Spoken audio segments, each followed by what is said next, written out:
السلام علیکم ناظرین، جہاں وباسی ایک نئے یوٹیوب پروگرام کے ساتھ حاضر ہے۔ پاکستان بار کونسل کی جانب سے ایک اہم نوٹ جاری کیا گیا ہے اور اس نوٹ میں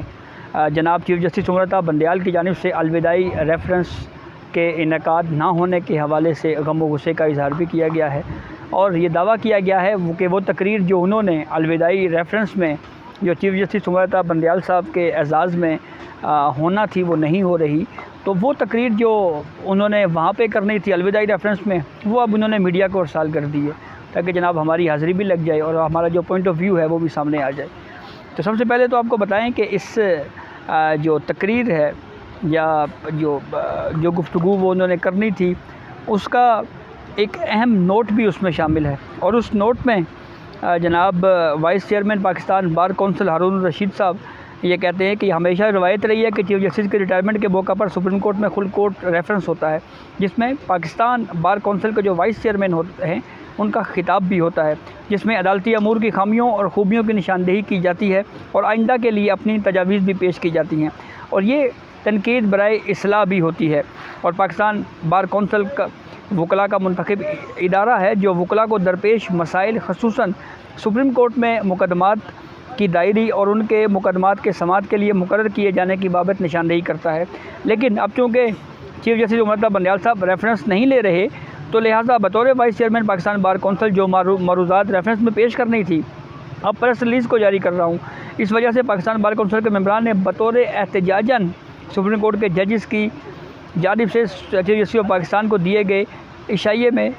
جو ہے یہ فیصلہ کیا ہے کہ وہ شرکت نہیں کریں گے۔ اب جو تقریر جناب وہ جو کہہ رہے ہیں کہ ہم نے کرنی تھی، اس میں انہوں نے کیا کہا، کیا گفتگو، کیا کہنا چاہ رہے ہیں، کیا موقف ہے، جو انہوں نے پیش کرنا تھا ابھی اس الوداعی ریفرنس میں وہ انہوں نے میڈیا کو جاری کر دیا۔ اس میں پاکستان بار کونسل کہتی ہے کہ ایک محتاط اندازے کے مطابق اس وقت عدالت عظمیٰ میں لگ بھگ 60,000 مقدمات زیر التوا ہیں۔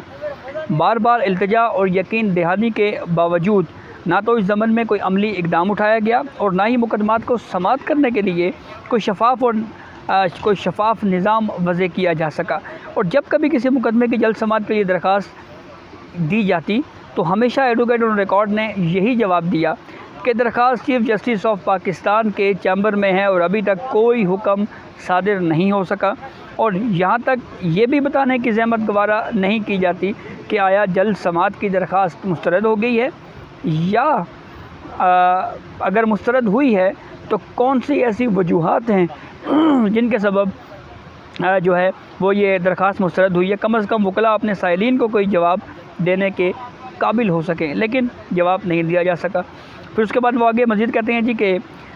گزرے دور میں ملک کی اعلیٰ عدلیہ نے وکلاء کی سب سے بڑی نمائندہ تنظیم سے کبھی مشاورت نہیں کی۔ یہ شکوہ تو جناب ججز کے درمیان بھی جو سینئر ججز ہیں ان کے حوالے سے بھی کیا جاتا رہا کہ ان سے بھی مشاورت نہیں کی جاتی رہی۔ پھر انہوں نے مزید کہا کہ بلکہ اعلیٰ عدلیہ کی جانب سے مسلسل نظر انداز کرنے کے باوجود جب کبھی ہم نے ملاقات کی کوشش کی تو ہمیشہ یہ جواب ملتا کہ ہم سپریم کورٹ بار ایسوسی ایشن سے مکمل رابطے میں ہیں، لہٰذا ملاقات کی کوئی ضرورت نہیں، اور اسی پر بس نہیں بلکہ جب کھلی عدالت میں ہم نے اور سپریم کورٹ بار کے سابقہ صدور نے آ کر موقف پیش کیا تو انہیں انتہائی حقارت کے ساتھ رد کر دیا گیا، مسترد کر دیا گیا۔ پھر یہ بھی کہا کہ ہم امید کرتے ہیں، یعنی یہ امید پاکستان بار کونسل کو ہے کہ آنے والے چیف جسٹس صاحب اس پر توجہ دیں گے۔ ہم آنے والے چیف جسٹس صاحب کو یقین دلاتے ہیں کہ پاکستان بار کونسل آپ کی مشاورت سے اس ادارے کی عزت و ناموس اور بہتری کے لیے مکمل تعاون کرے گی۔ جہاں ایک اور امر یقین دلانا انتہائی ضروری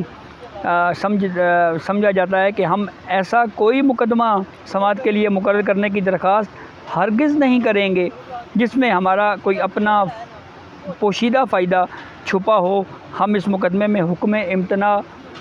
مانگیں، یعنی کوئی ایسا کیس جس میں ہمارا کوئی اپنا ذاتی فائدہ چھپا ہوا ہو، ایسا کوئی کیس ہم سپریم کورٹ میں فائل نہیں کریں گے۔ انڈائریکٹ سپریم کورٹ بار ایسوسی ایشن کو ہٹ کیا ہے کہ وہ شاید اپنے مقاصد کے لیے اس طرح کے کام کرتی رہی۔ پھر اس کے بعد انہوں نے مزید یہ کہا کہ کسی بھی مقدمے کی سماعت شروع ہونے پر ہرگز ایسے ریمارکس نہ دیے جائیں کہ سنوائی سے پہلے ہی مقدمے کا فیصلہ معلوم ہو جائے، بلکہ ہماری استدعا ہوگی کہ کسی بھی وکیل کو اپنا مقدمہ پیش کرنے کی اجازت ہونی چاہیے، نہ کہ صرف حکم زیر اپیل کو پڑھا کر مقدمے کا فیصلہ کر دیا جائے۔ پھر اس کے بعد انہوں نے یہ بھی کہا کہ طویل عرصے سے سپریم کورٹ آف پاکستان میں آئین پاکستان کے آرٹیکل 175 کی ذیلی شق 3 کی سرحین خلاف ورزی کی جا رہی ہے، جس کی وجہ سے سرکاری افسران کو سپریم کورٹ کا رجسٹرار تعینات کرتا ہے۔ یہ تسلسل ابھی تک قائم ہے۔ سرکاری افسران جن کو عدالتی نظام کی الف بے بھی معلوم، یعنی بنیادی چیزیں ہی ان کو معلوم نہیں، رجسٹرار مقرر کرنا قانون کی کھلی خلاف ورزی ہے۔ ہائی کورٹس میں رجسٹرار ہمیشہ سیشن ججز کو مقرر کیا جاتا ہے، جبکہ سپریم کورٹ میں الٹی گنگا بہتی ہے۔ یہاں سرکاری افسران جن کو عدالتی امور کا پتہ تک نہیں ہوتا کو رجسٹرار مقرر کر دیا جاتا ہے۔ اور پھر انہوں نے یہ بھی کہا جناب کہ عرصہ دراز سے سپریم کورٹ میں دیکھا جاتا ہے کہ مقدمات کو دیکھ کر مخصوص بینچز کا چناؤ کیا جاتا ہے، جن کو عرف عام میں ہم خیال ججز کہا جاتا ہے۔ ایسے بینچز کی تشکیل کے وقت ہی وکلاء اور عوام الناس کو معلوم ہو جاتا ہے کہ مقدمے کا فیصلہ کیا ہوگا، جو کہ سپریم کورٹ کے وقار کے خلاف ہے۔ اسی عرصے میں آئین پاکستان کے آرٹیکل 19 کے مطابق کچھ معلومات کے حصول کے لیے سپریم کورٹ کو کہا گیا، تو سپریم کورٹ کے رجسٹرار نے اس کے خلاف اسلام آباد ہائی کورٹ میں رٹ داخل کر دی۔ اور اس مرحلے میں سوال اٹھتا ہے کہ اس درخواست کے فیصلے کے بعد کون اس کو سپریم کورٹ آف پاکستان میں چیلنج کرنے کی جرات کرے گا۔ جوڈیشل کمیشن کے حوالے سے پاکستان بار کونسل نے کہا کہ جوڈیشل کمیشن آف پاکستان کی تشکیل آئین پاکستان کے تحت ہوتی ہے، جس سے مشاورت کا پہلو رکھا گیا ہے۔ عملاً اس مشاورت کے عمل کو ہوا میں اڑا دیا گیا اور ایک ایک ووٹ کی برتری سے سپریم کورٹ اور ہائی کورٹ میں من پسند ججز کی تعیناتیاں کی گئی، جس سے جوڈیشل کمیشن آف پاکستان کی اہمیت اور افادیت کو ختم کر دیا گیا۔ جونیئر اور من پسند ججز کو سپریم کورٹ میں تعینات کیا گیا۔ پھر اس کے بعد کہتے ہیں کہ کچھ عرصے سے سپریم کورٹ آف پاکستان میں مقدمات میں مختصر فیصلے جاری کرنے کی ایک نئی روش پڑی ہے کہ اکثر مقدمات میں بروقت تفصیلی فیصلے جاری نہیں کیے جاتے۔ کچھ تو ججز ریٹائر ہو جاتے ہیں اور ریویو کی میعاد بھی گزر جاتی ہے، جو کہ نہ صرف انصاف کے بنیادی اصولوں کے خلاف ہے بلکہ اس کے ساتھ ساتھ قانون کو روندنے کے بھی مترادف ہے۔ پھر اس کے بعد ایک انتہائی اہم مسئلہ پاکستان بار کونسل کہہ رہی ہے کہ اس کی طرف توجہ دلوانا چاہ رہے ہیں کہ ایک مقدمہ سپریم کورٹ میں زیر سماعت ہے، جس میں مقننہ کو ایک قانون بنایا کہ مروجہ طور کے اوپر ابھی قانون بنا ہی نہ تھا، سپریم کورٹ آف پاکستان نے معطل کر دیا، جو کہ وکلاء کی مسلسل جدوجہد کے بعد وجود میں آیا تھا۔ پریکٹیشنر پروسیجر کی بات کرتے ہوئے supreme court Pakistan bar council نے مزید یہ کہا کہ اسے سانس لینے کی مہلت دیے بغیر ہی اس کا گلا گھونٹ دیا گیا۔ ہمارے آنے والے چیف جسٹس سے گزارش ہوگی کہ جلد از جلد اس مقدمے کا فیصلہ کیا جائے اور نپٹایا جائے تاکہ عوام الناس کا سپریم کورٹ پر اعتماد بحال ہو۔ پھر اس کے بعد نامزد چیف جسٹس قاضی فیاض عیسیٰ صاحب کے حوالے سے یہ کہا گیا ہے کہ وہ سپریم کورٹ آف پاکستان کے اس حوالے سے جو ہے وہ کچھ اقدامات کریں کہ جو کیس مینجمنٹ سسٹم ہے اس کو بہتر کیا جائے۔ پھر اس کے بعد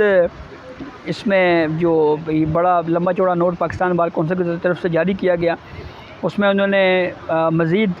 جناب آڈیو لیک کا حوالہ دیتے ہوئے یہ کہا کہ آڈیو لیک کے فیصلے میں اپنے عزیزوں اور خود سے متعلق معاملات کا خود ہی فیصلہ کر لیا گیا، یعنی چیف جسٹس عمر عطا بندیال صاحب نے،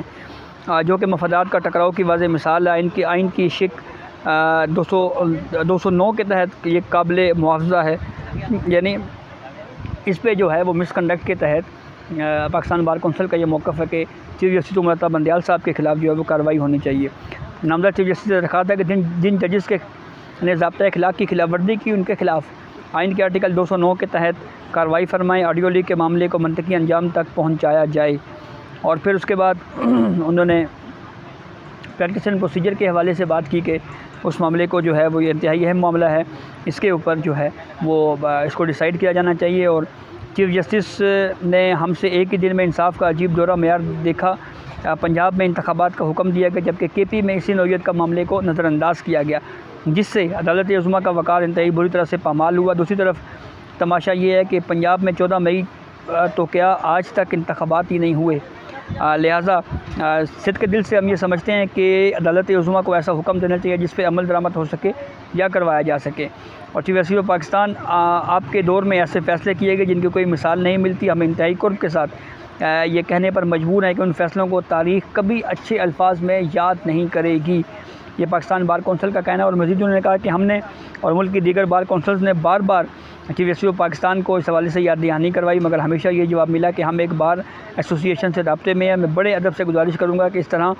کے رویے قوموں اور اداروں کے زوال کا سبب یا باعث بنتے ہیں۔ اور پھر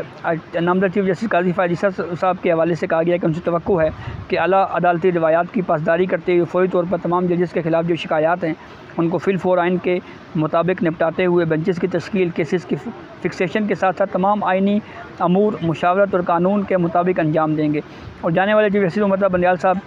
کے لیے نیک خواہشات کا اظہار کیا اور یہ بھی کہا جی کہ ہم دعا بھی کرتے ہیں کہ وہ ہمیشہ اپنے قول پر عمل کرنے کے اللہ ان کو توفیق عطا فرمائے۔ تو یہ اب تک کی اپڈیٹ تھی جس سے میں نے آپ کو آگاہ کیا۔ بہت شکریہ۔